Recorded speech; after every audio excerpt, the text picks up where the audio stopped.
Workers who have survived these episodes describe a funny feeling where they can take a deep breath and yet they still feel like they're suffocating.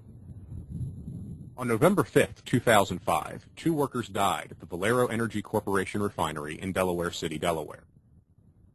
They had entered a reactor vessel, a confined space that was filled with nitrogen, an odorless, invisible gas. The accident occurred during a maintenance operation at the 5,000-acre facility, which processes 180,000 barrels of crude oil per day. The complex is one of Valero's 18 U.S. refineries and has 570 employees. The U.S. Chemical Safety Board investigated the accident and issued a case study with safety recommendations. This is not a new issue for the CSB. In fact, the board conducted an earlier investigation into the hazards of nitrogen asphyxiation and issued a safety bulletin in 2003. The bulletin identified 85 nitrogen asphyxiation incidents that occurred between 1992 and 2002, killing 80 people and injuring 50. That study and incidents since it was issued in 2003 show that lives continue to be lost because workers are not being made aware of the dangers of oxygen deprivation. Oxygen comprises 21% of the air we breathe, and humans cannot survive for long when it drops below about 19%. In refineries and chemical plants, dangerous, low-oxygen environments are created when inert gases like nitrogen are used to remove oxygen from pipes and equipment. The risk of an oxygen-deprived atmosphere is that you'll get trapped in that situation. You'll get trapped and die. Dr. T. Gadati is a physician and chairs the Department of Environmental and Occupational Health at the George Washington University. He describes the effects of oxygen deprivation on workers. From the moment a person first goes in to an oxygen-deprived atmosphere, they are effectively impaired. And when the oxygen-deprived atmosphere begins to enter the lungs, the oxygen in the blood that's going to the brain starts to fall. That affects the brain's judgment, it affects coordination, it affects the ability to exert strength. They fall down, fall unconscious, or their judgment is so impaired that they can't find their way back out, and they die. The CSB case study on the Valero accident underscores the importance of strict safeguards when working around low oxygen environments. Workers are in danger not only inside confined spaces, but also around openings where inert gases, like nitrogen, are flowing out. Here's what we believe happened the night of the accident. Valero's hydrocracker reactor number R1 was shut down for maintenance. A large pipe elbow had been removed, creating an opening surrounded by large steel bolts in the middle of the platform.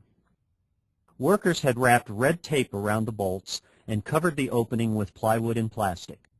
Nitrogen flowed into the reactor and exited from the covered opening. Nitrogen is invisible, but it is colored light green here for illustration. Workers had attached a sign reading, "Danger, confined space, do not enter without permit." However, there were no specific warnings posted about the nitrogen hazard. A crew of Matrix contract workers had received a Valero-issued permit to reinstall the pipe elbow. The safe work permit did not warn the crew that the reactor was filled with nitrogen. In fact, the permit stated, quote, "Nitrogen purge NA, not applicable." 2 contract workers removed the plywood cover and cleaned the ledge around the opening. At about that time, a 3rd worker noticed a roll of duct tape lying 5 feet down inside the reactor. This presented the crew with a problem. The tape would cause the reactor to fail Valero's cleanliness inspection, and they would not be allowed to reinstall the elbow until it was removed. However, entering the reactor to remove the tape would require obtaining a specially trained and equipped crew and a confined space entry permit from Valero. That process would take many hours and delay the installation of the elbow, which was to be completed before the end of the night shift, now half over. In addition, the crane needed for lifting the 5-ton elbow into place had just become available for a short period. To avoid the long delay, one worker stood near the opening with a long, flexible wire and made several attempts to hook the tape. But he was unsuccessful. What seemed like an easy task just wasn't working. Most likely, the worker then got closer by sitting on the ledge of the opening with his legs dangling inside, but he still could not remove the tape. Based on the evidence, the CSB developed two possible scenarios for what happened next. In the first scenario, the worker lowered himself into the reactor to quickly grab the tape, relying on his foreman nearby to insert a ladder so he could climb back out. But after lowering himself into the reactor, he inhaled the nearly pure nitrogen inside. Deprived of oxygen, he quickly collapsed. In the second scenario, the worker on the ledge leaned over the opening trying to get closer to the tape. At that point, he either accidentally slipped into the reactor or he breathed in the oxygen-deficient atmosphere just above the opening, lost consciousness, and slid in. What happened next added to the tragedy. An eyewitness saw the foreman and the contract administrator peering into the reactor. The stricken worker was lying unconscious inside. The foreman quickly inserted the ladder into the reactor and climbed down to help his fellow worker. But without a breathing apparatus, he too collapsed from the lack of oxygen. The contract administrator declared an emergency on his radio. Valero operators then sounded the unit alarm. When company emergency responders arrived a short time later, they saw both victims lying motionless inside the reactor. A handheld meter inserted through the opening showed less than 1% oxygen, a lethal atmosphere. Wearing supplied air breathing equipment, the responders entered the reactor. A rescue hoist was used to remove the workers.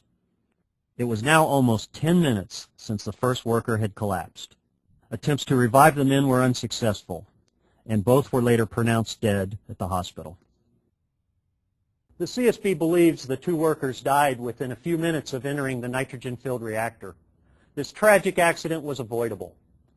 The CSB determined that company training programs and industry good practice guidelines do not adequately warn workers of the dangers of oxygen-deficient atmospheres inside confined spaces.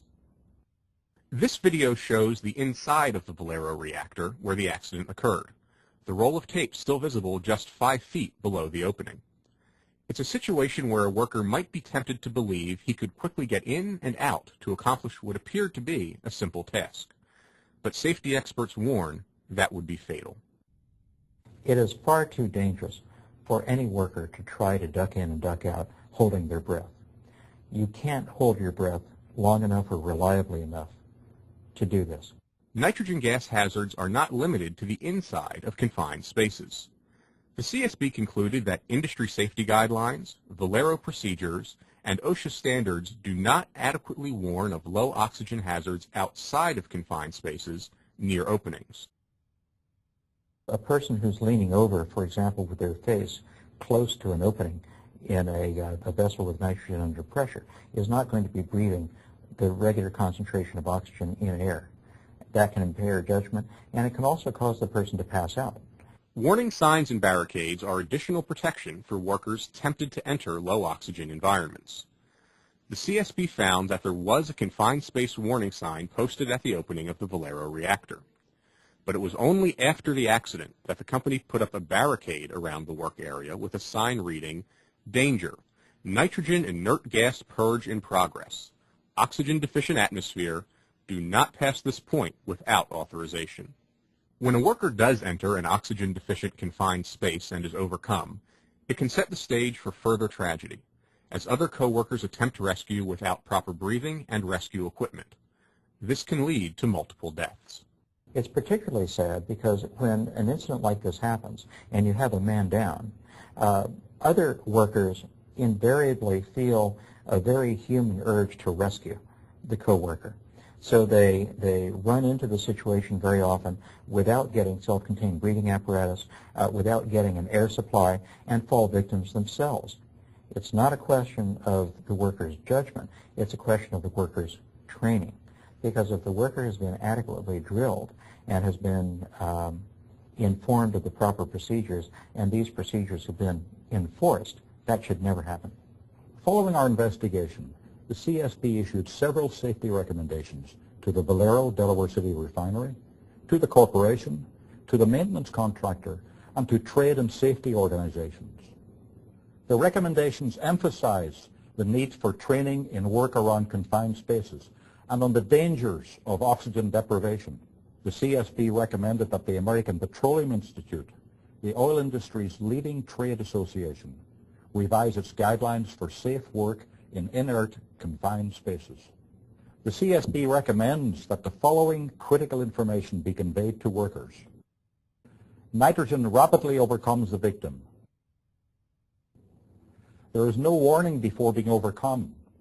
Oxygen deficiencies may exist just outside a confined space opening.